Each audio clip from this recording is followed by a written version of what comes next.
If you enjoy, remember to like, share, and subscribe. Chapter 6, The Master's Secret. Nova was walking back, sticking to less busy streets. In part of Rome, the roads were rarely empty, which was both good and bad. Good, because it meant she could blend in with the crowd if she needed to. Bad, because many night owls enjoyed bothering women with questions about why they were in such a hurry. The witch pulled the collar of her jacket over her nose to make sure the intrusive smell didn't stick to her. Take a shortcut here. She knew the area. She used to live nearby before she settled into the nest. The young woman walked forward, making no stops and keeping her eyes on the sidewalk, until she bumped into someone's back. Shit. Nova tensed, stepping back. The woman turned around. There was a golden M embroidered on her shoulder.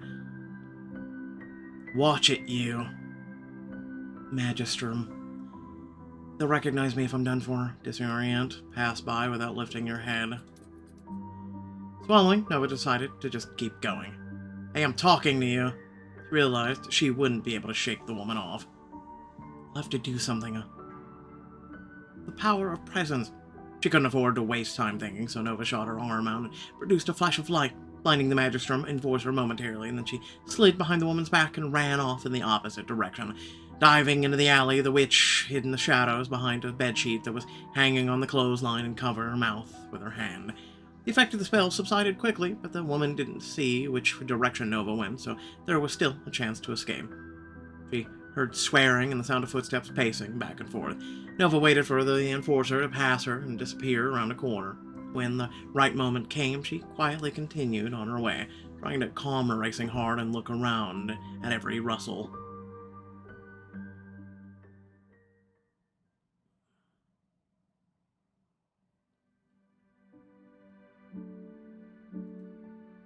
Nova gently closed the door behind her and fell on the bed, throwing off her hood. Oh, that could have been an accident. Magistrum is patrolling the area around my old home. The witch covered her face with her hands. Peter won't stop until he finds me. I'm so tired of this. She rubbed her sleepy eyes. The designs on the ceiling blurred into fuzzy lines. It felt like the world froze in place. Only her breathing and the methodical ticking of the clock proved otherwise. She looked over at the clock face. 3:20. She wouldn't mind if the planet did stop turning on the 21st minute of the 4th hour of the night. Forever. Maybe. Reaching her hands towards the clock, she attacked it, imagining everything that was alive freezing in the amber of time, imagining how she stopped it.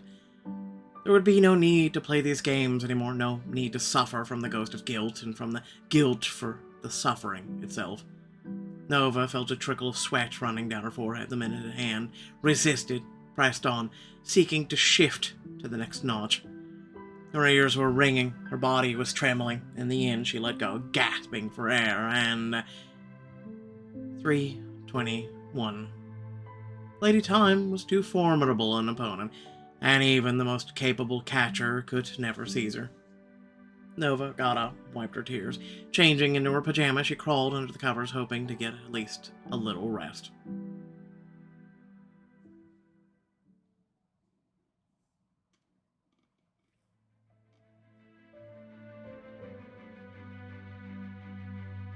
The morning greeted her with the smell of rain from the slightly open window.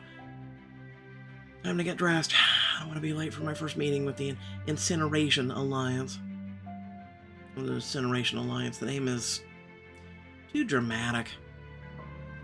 Yawning, Nova opened her wardrobe. We have secretive, mysterious, insidious, enchanted. Buy all outfits for 54. I like the green, though that one's nice too. We'll just go with the mysterious one. It's pretty. All good. Current hairstyle. Neat black. Neat dark brown. Neat blah blah blah blah. You get the point. Messy curls. Ponytails. Buy all hair. I'm gonna keep the curl one. Is this my choice? All good. Having cleaned herself up, Nova went to the desk and opened the locked drawer to get her notes. Onyx had brought some materials at Vesper's request, and Catcher spent the last of the days of her bed rest studying them. I can't decipher these notes without the book, but at least I managed to find a possible pattern. Now I can see if it makes any sense when I compare this pattern against the text.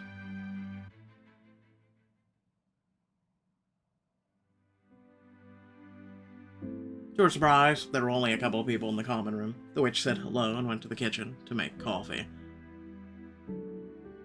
The beverage of choice of awesome people. As soon as she sat down at the table, the door opened, letting in cool, damp air. Nova shivered, wrinkling her nose in displeasure and gripping the hot mug more tightly. Shen entered the room. He waved his hand, and the raindrops of his clothes dried up instantly. Morning. Good morning. After a good 3 minutes of searching the cabinets, the warlock finally found what he was looking for, a crumpled, sad-looking tea bag. He put some hot water in a mug and sat down at the table next to Nova.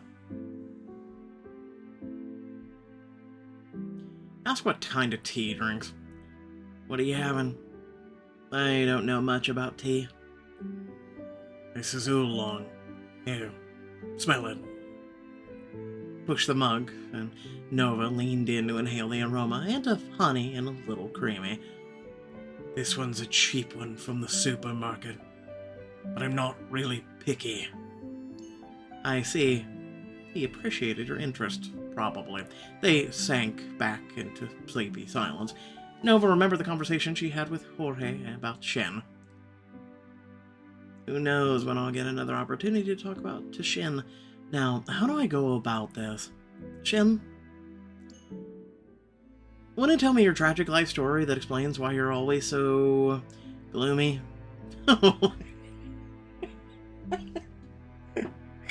Man, talk about approaching a conversation. It's not the word you were going for. Yes, but I'm a courteous lady. The warlock's response was a short, He froze, lost his memories, and Nova noticed when he winced slightly as if in pain. What's the use in talking about it? We're not friends. Why do you want to know? Well, I just thought we could be friends. Feeling a pang in her heart, the witch only shrugged. She expected the conversation to end there, but he surprised her. Considering how curious you are, you'll find out from someone eventually, anyway. I guess it's better if it's from me. Have you heard about Black September? The protest in 1986? 88. Oh, yes, I was 13, I think. I was 25 and I took part. Nova swallowed. She remembered a little about the time. Only a vague picture, but no details. In September 1988, others gathered in demonstrations time and time again. They'd get dispersed, only to come out again the next day. It all ended when, by the end of the month, a particularly large group gathered at Extra Square. The Magistrum perceived that as an act of rebellion that needed to be suppressed by force. I lost 2 friends. That's the story. The young woman expected him to say something else, but he was silent. Adjusting the collar of his coat, he finished his tea in one gulp and got up from the table. Let's go. Not bothering to wait for her to reply, the man headed for the door. Nova had no choice but to rush after him, hoping that she wouldn't get into trouble for the mugs they left.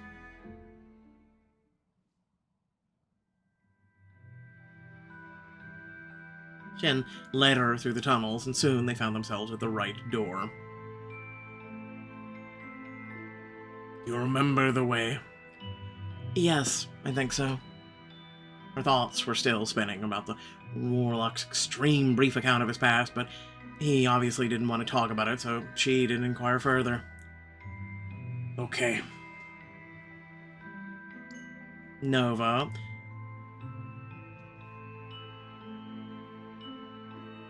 I will improve the friendship. Alright, fine. Reach for the door handle at the same time as Shen. Their hands touched for a split second, but the witch almost immediately pulled back, feeling a sharp zap of electricity. What the? She felt like every cell in her body was electrified. Her heart started beating faster. She was trembling, looking around, scared and confused. Hey, calm down. Breathe. But Nova didn't hear him. What's happening to me?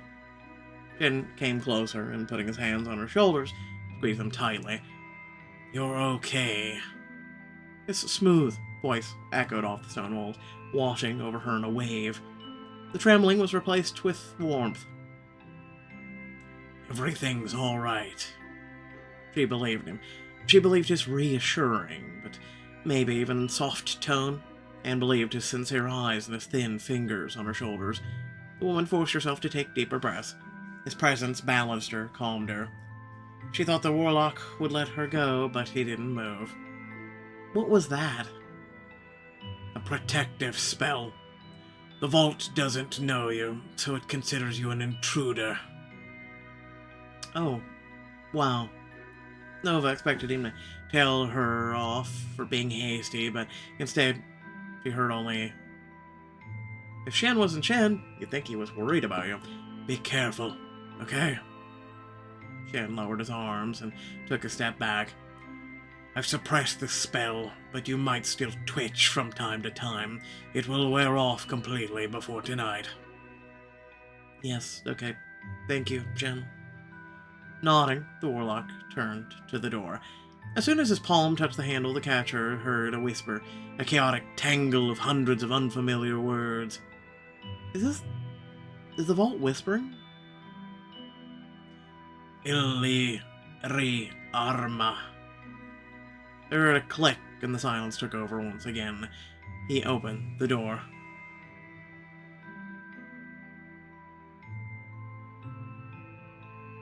The vault smelled of old books and surprisingly warm. Looking around, Nova noticed Vesper, who was carefully holding a little fire in her hands.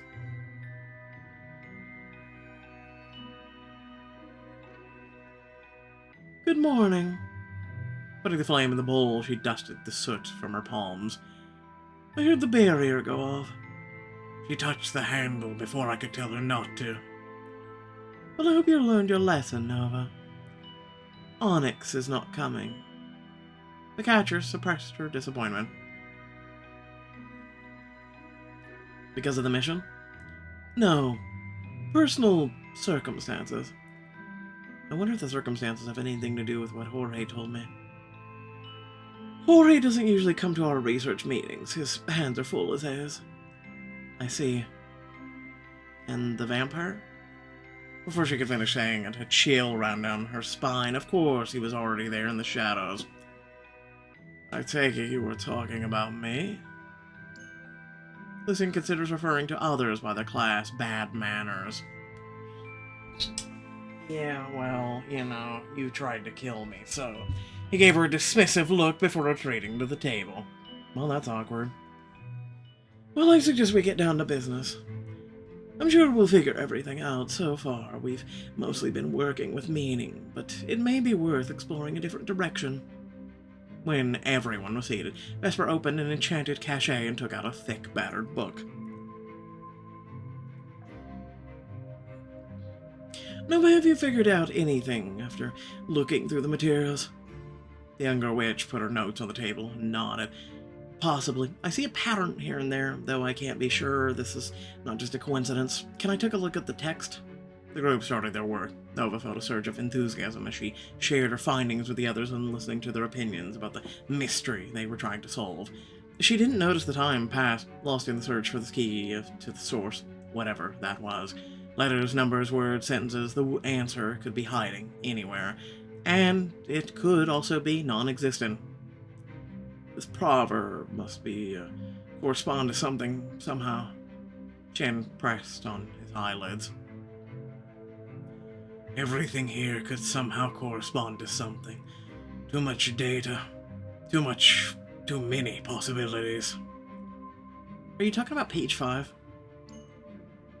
Those who run away from labor won't build a house of 3 stories. Okay. This is the first note on the margins of the book. Chi fugi la fatica non fra la casa e tre piani. I had a teacher in the house for others I grew up in. She'd say that often. Vesper shook her head, turning the fragile pages. She thought it would motivate us to scrub the floors harder. Those who run away from labor will build a house of 3 stories. I agree, there might be something important here. I think we should focus on the moral of the proverb, the number of letters, the number of words, the number 3.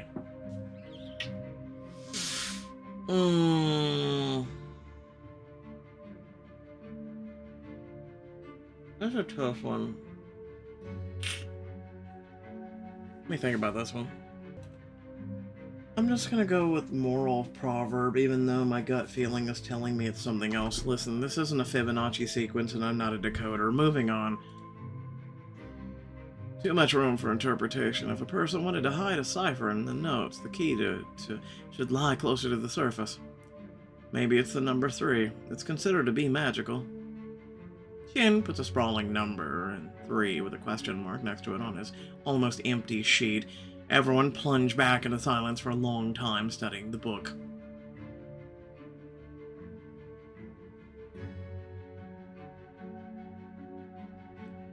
I'm getting tired.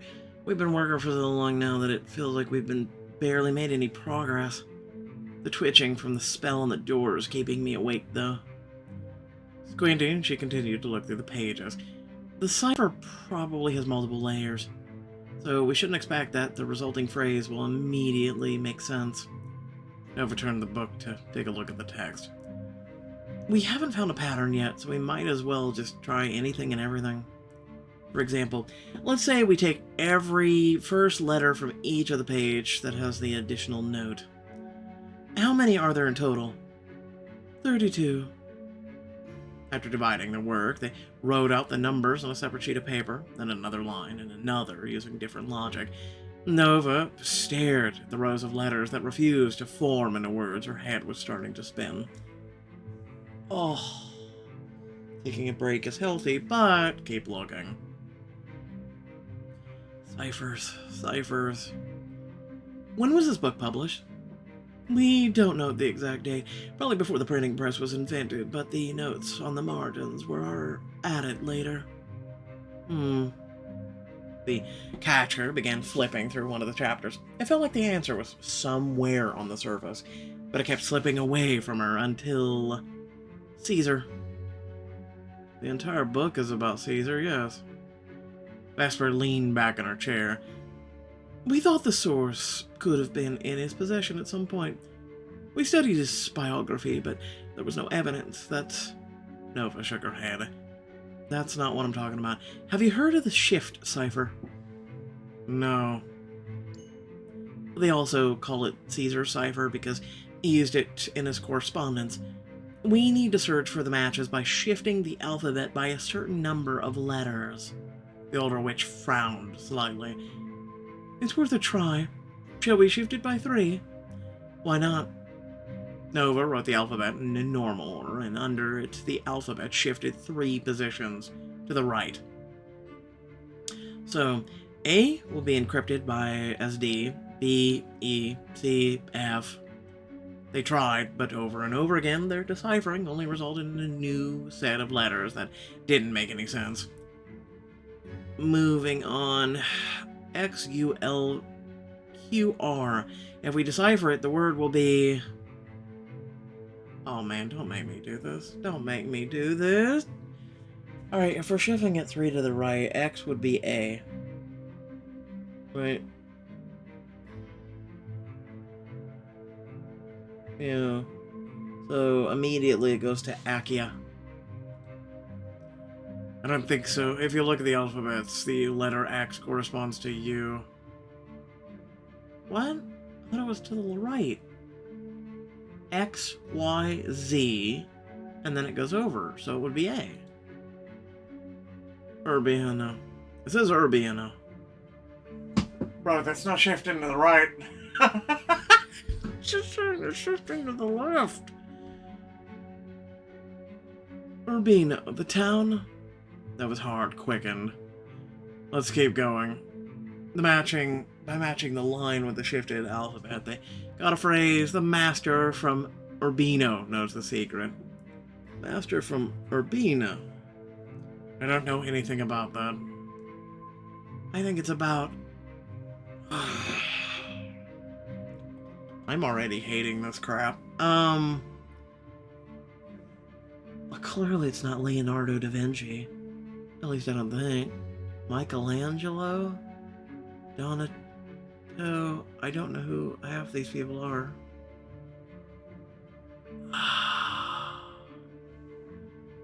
I mean, Leonardo da Vinci was considered a master of many things. You know what? I don't give a crap. I'm serious. I suck at this. I don't recall they had anything to do with Urbino. Oh yes, you're right, because we're studying the book. I definitely didn't get enough sleep last night. I'm not thinking straight, but I'm almost sure I know. Getting your eyes shut, she strained her memory. That's it. Raffaello Sanzio.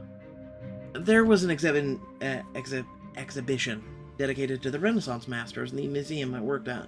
They displayed Raffaello's work, and I helped compile the materials. I'm almost sure he was born in Urbino. Great. Now, we have a clue. Her eyes lit up with excitement. We should probably check with other Urbino-born masters just in case, but we'll stay focused on Raffaello. We still have a lot of work to do. Absolutely. Shin got up from his seat. I have to go. I have to meet the warlocks about the shelter in Borgo. Yes, I remember. Let me know how it goes. Nodding, Shin left the vault. What's next, Vesper? Next, we look for everything we can find about Raffaello Sanzio. It will take a long time, but we don't have a choice. Nova, as far as I understand, you know more about art than the rest of us. What do you think is the best place to start? We should probably start by studying his contemporary records about him, his own records, his biographies. No one knows the man but himself. Diaries, correspondence, if there's anything left. The secret says that he knows the secret, so we need to look in place where he could have shared this knowledge. Okay. Well, I'll be going as well. Thank you, Lucian. Let Constantino know I'll be in touch with him soon. Ladies. With a slight bow, he disappeared from the room, leaving the two witches alone. I've almost sorted everything out with your initiation. We might have an opportunity for it any day now. I hope you're ready.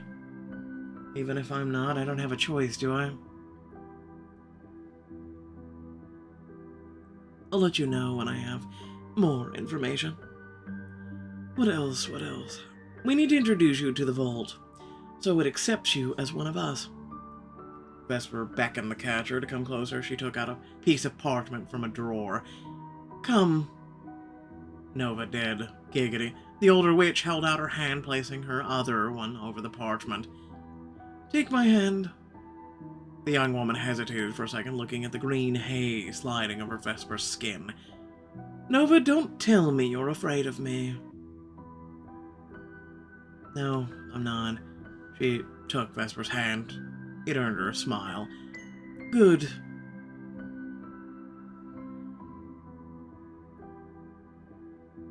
A gentle whisper filled the room. The spell of the parchment burst into a bright flame, which immediately went out, leaving the paper untouched. Done. I didn't feel anything. Which was parchment. Very convenient, but also a challenge to get. The warlock who makes them lives in the UK. The ban on magical items trade makes it almost impossible to smuggle anything across the border, but I managed to hide a couple when I last went to London. Vesper took a deep breath, putting her hand to her forehead and looking at the mess left on the table. Well, that's all for today. You may go, I'll clean up.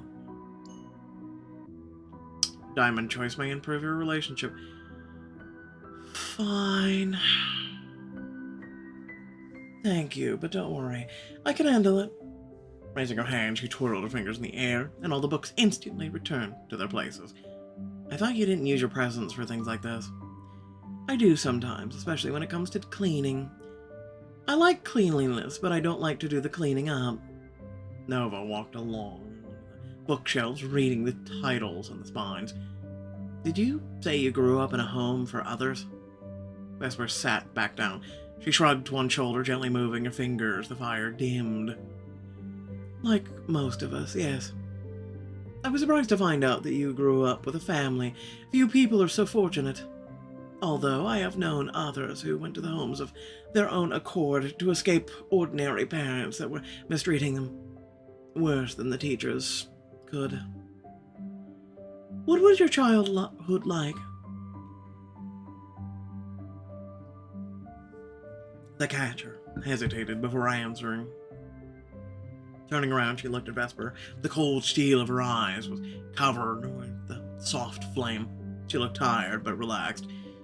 I was treated well. You sound a little unsure. Nova leaned back against the shelf, folding her arms over her chest. My parents didn't hate me. They weren't happy that I was born an other, of course, but they didn't abuse me, either. The older witch held her gaze for a couple of seconds and then smiled slightly. I had a teacher, Lydia, not the one that made me scrub the floors. The one that we called mop. It was her favorite word. She laughed, and for a second Nova saw her as a girl of about 10 years old who whispered nasty things behind a strict teacher's back. One day, a friend upset me, and I got me so worked up that I accidentally lifted a small slide board with dishes into the air. I couldn't hold it, of course. I hadn't gotten used to presents at the time, didn't understand what to do with it all. The slide board fell. All the dishes broke. They scolded me and left me to clean it up. They forbade the other children from helping. I sat there until nightfall, picking up the pieces and crying. After they ordered lights out, Lydia came to me. She didn't say anything, just started cleaning up the broken dishes with me. When we finished, she wiped my tears and gave me some tea with lemon. That was the start of our tradition. I would sneak into the kitchen after lights out, and she would give me tea. Sometimes she'd even bring me a cookie or candy. Where is she now? In a nursing home. She has no relatives, so I pay her bills. Anonymously, of course. That's noble.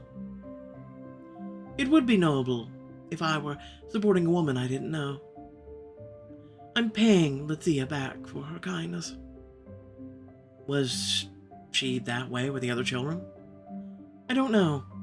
No one else came to our little gatherings. She'd never show her fondness for me when other teachers were around. She was kind, not stupid. No sane person would be open about not considering others second-rate citizens. Thoughtfulness tapping her fingernail on the table, Vesper said. Our position in society doesn't limit our rights, it just also perpetuates the social conditions in which the rampant, 73% of others grow up as orphans. Not everyone is lucky enough to know a Lydia. They're much more likely to come across a mop. Precisely. So, there you have it. Many of us have never felt the love of a guardian by the time we were released from a home. Many have no idea what to do with their lives. And then the politicians scream from every platform that others pose a threat because many are criminals and homeless. I don't know what else they expect from lost children. She seems upset, and I want to support her. Support her with a gentle touch. Support her with a friendly touch. Isn't friendly supposed to be gentle? I'm so confused. I'm serious. Nova took a step closer. Vesper looked at her, raising an eyebrow in question. Vesper, you... Biting the inside of her cheek, and the catcher slowly covered the older witch's hand with her own. Her skin felt cold. You... She knew what she wanted to say, but there was a lump in her throat. Inhaling sharply, she retreated. Is everything okay? Yes, fine. I forgot what I was gonna say. I'm just... tired. Or just a fool. That would actually be a more honest excuse. Vesper will remember this touch. Vesper turned her gaze to her hand. She moved her fingers slowly, an unreadable expression on her face. And then she said, Go, Nova. Thank you for sticking around for a bit. Embarrassed, Nova nodded and slipped out of the vault with a hasty goodbye.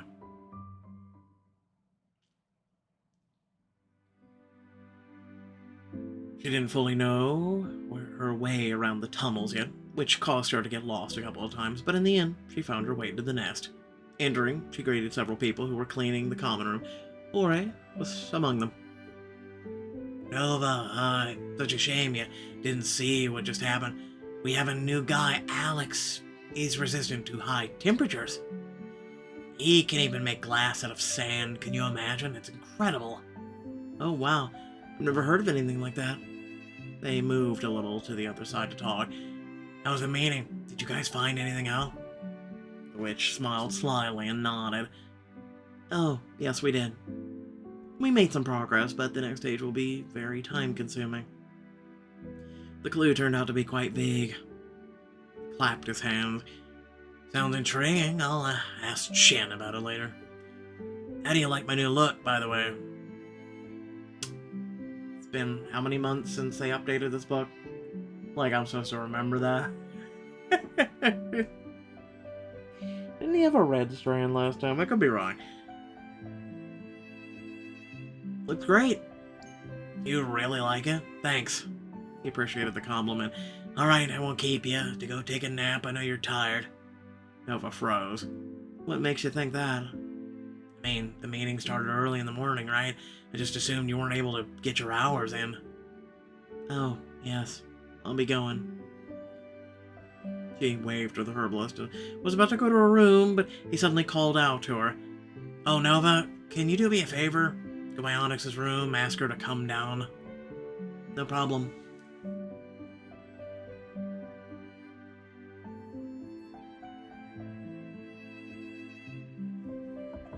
Having found the right door, the witch knocked, but there was no answer. She listened closer and heard a strange wheezing. That doesn't sound good. It seems like it's my turn to intrude on personal space. Frowning, Nova turned the knob. The door unlocked.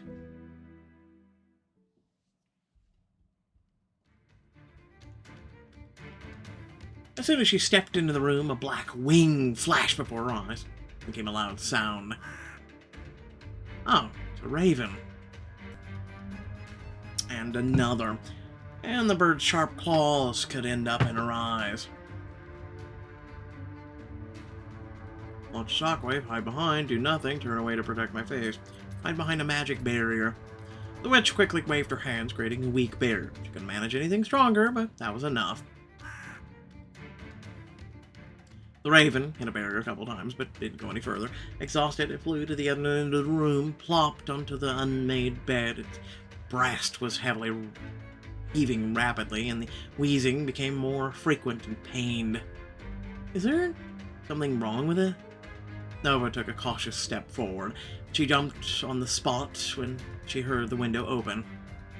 Onyx entered the room, deftly jumping over the windowsill. New outfit. Usual outfit. I guess I'll take it.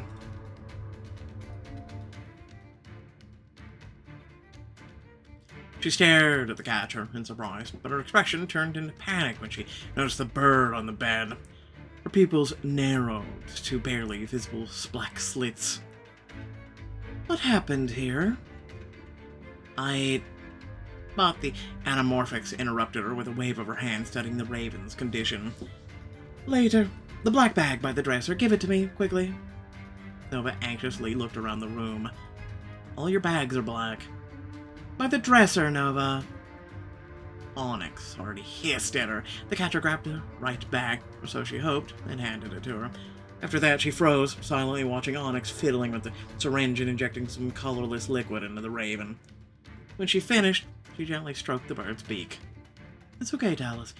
You'll feel better now. The raven was breathing heavily, its bleary gaze slowly circling the room. Sighing, Onyx slid to the floor, leaning back on the edge of the bed, looking at the witch. Nova noticed bags under her eyes, in the absence of her usual blush. It looked like she didn't sleep well either, if she slept at all. Go on.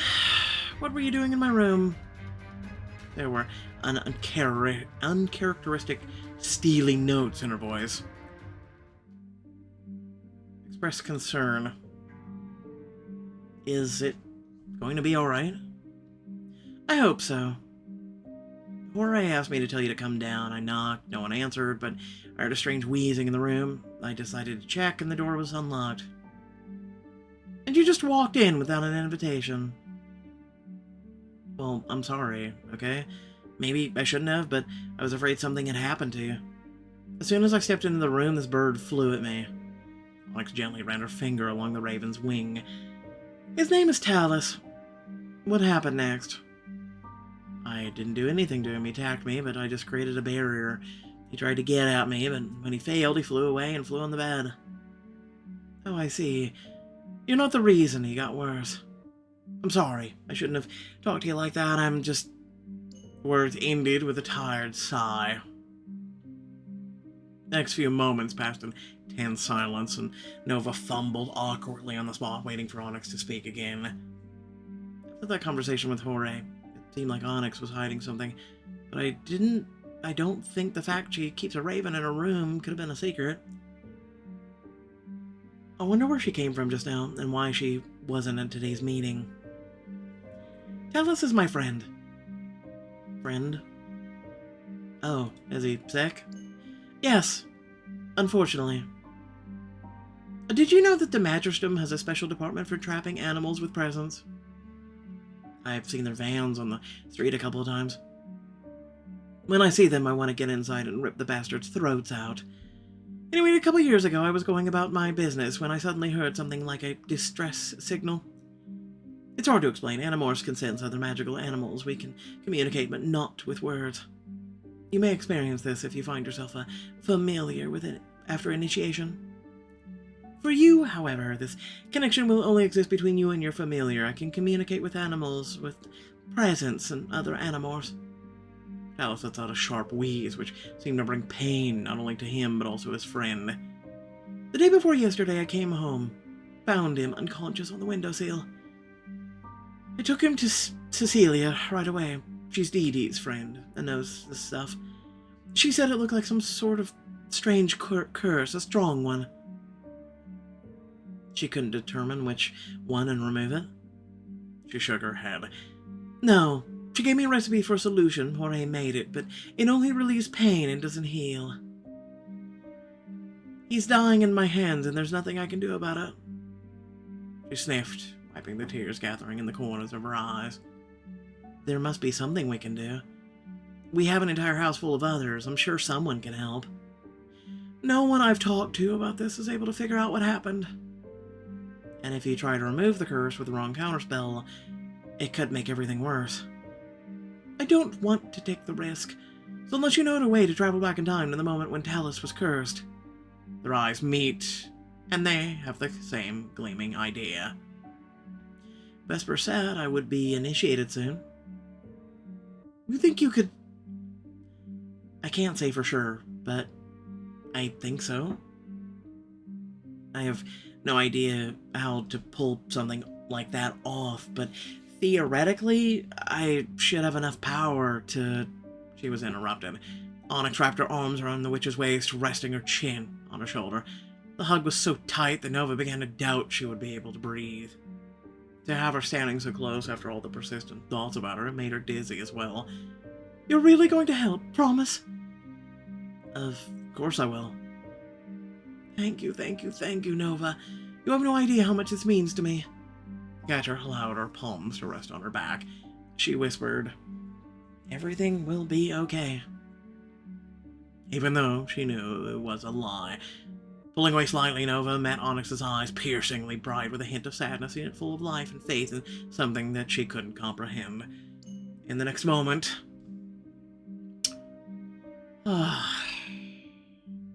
You paying for a kiss. Their lips touched. Abruptly, as if all this time they'd been underwater, but finally came to the surface to take a breath. Fervently, as they were engulfed by a flame that threatened to burn away all feeling. Deeply, they fell into this kiss, not stopping to think about the consequences. Sharply, Onyx's nails traced a line down Nova's spine, her tongue sliding over her lips with particular insistence. It wasn't clear who started it, but it didn't matter. Nova buried her fingers in the Animorph's hair, pressing her closer, even closer, and she felt her tail rest on her waist. There was only one thing that they both wanted: to forget. But Onyx won't forget this, will you? To dissolve into the hungry wandering of their hands, the uneven movements of their lips, to reveal their secrets to each other without saying a word, to tell each other all about the pain and find solace, however fleeting. Rapid heartbeats, rustling clothes, heavy breathing. As they grew hungrier, their movements became more daring. But there was one persistent thought, louder and louder with each passing second. What am I doing? What am I doing? She took Onyx by the shoulders. She didn't get the hint and didn't stop, refusing to break away. Gathering the remnants of her willpower, Nova pushed her away. Now they were standing a step away from each other, disheveled, eyes wide, lips swollen, equally scared. She clutched her head, averting her gaze. I'm sorry, I didn't... You have nothing to apologize for. She didn't know what else to say. The air was charged with the memory of their fiery touches, but by succumbing to a fleeting temptation, they both fell into a trap, or so it seemed. Nova swallowed. I better go. Nova. Turning around, the witch left the room. I don't understand what just happened. Seriously, I don't understand. What trap? I don't understand. Once in her room, she leaned on the closed door and slid to the floor. Her head was pounding with shit. Her hands were shaking, her heart was rushing, and at such a speed it seemed like it was about to break down and stop altogether. It didn't mean anything, and it will never happen again. Ever. She needed to forget what it was like to get so close to someone as soon as possible. That's enough. I need to get down to work. Rising, she shuffled to the table. It was time to start gathering information about Raffaello Sanzio. I thought she was supposed to come home and rest. Listen, you're getting a 4 because I don't understand. I'm serious. Alright, so you got 2 sun, 2 moon, 3... Well, you got no status. Power presence was a 2, and hey, look at that. We gotta go get some diamonds. But without further ado, hopefully you all did enjoy. Remember to like, share, and subscribe. Head in the description of the video. Plenty of links to support, check out, and ways to become more of an intricate part of this community. Also consider the join and thanks buttons that are integrated in YouTube. Other than that, let me know your thoughts down in the comment section below. Catch you all later. Peace out.